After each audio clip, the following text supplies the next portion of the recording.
اجتمع أكثر من 200 طالب طب من مختلف محافظات العراق تحت مظلة الجمعية العراقية لطلبة الطب 3 أيام متواصلة.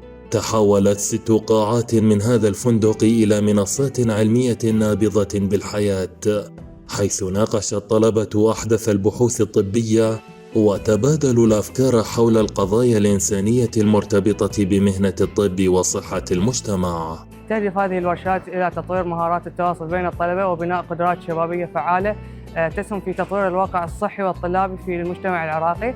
ونحن كمحافظة النجف جدا فخورون باستقبال هكذا حدث وطني. سيشناتنا اليوم كان السيشن الأول عن السوشيال اكاونتابيلتي اللي هي المساءلة الاجتماعية وشنو فائدتها بالمجتمع وليش احنا نحتاجها وشنو هي التشالنجز أو الأشياء اللي نواجهها احنا كأطباء بالعراق أو كمرضى بالعراق.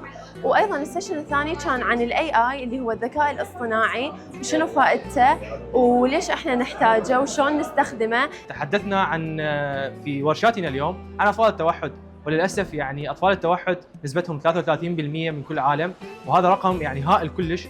للأسف يعني في جامعاتنا لا نتلقى يعني كم هائل من هذه المعلومات كيف نتصرف مع هذا المريض. يعني نتلقى معلومات ما هو هذا المرض، لكن ليست المعلومات عن كيفية التعامل مع هذا المريض. بين أجواء الرفاهية والراحة التي وفرها قصر الخوارناق، وجد الطلبة بيئة مثالية لصقل مهاراتهم والانفتاح على تجارب جديدة في ورش تنوعت بين الجانب الأكاديمي والبعد الإنساني. شكرا كلش الفندق قصر الخوارناق، يعني هم مشهودة لهم هاي الوقفة صراحة ويانا. هاي المرة الثانية أني أجي لهنا والمرة الثانية اللي أجي للنجف.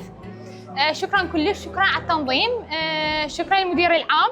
صراحة كان التنظيم أكثر من رائع، بذل الكثير من الجهود الشباب الموجودة في محافظة النجف، وأنا أشكر فندق قصر الخوارناق لهذا الاستقبال وتوفير لنا بالقاعات والغرف السكنية لجميع الحاضرين الذين كان يبلغ عددهم أكثر من 200 طالب من جميع المحافظات العراقية. قصر الخوارناق الذي اعتاد أن يحتضن المؤتمرات والندوات العلمية على مدار العام يواصل رسالته في دعم المعرفة، إيماناً بأن الريادة في خدمة المجتمع هي الطريق لبناء جيل مثقف قادر على مواجهة تحديات العصر والانخراط في المستجدات الدولية.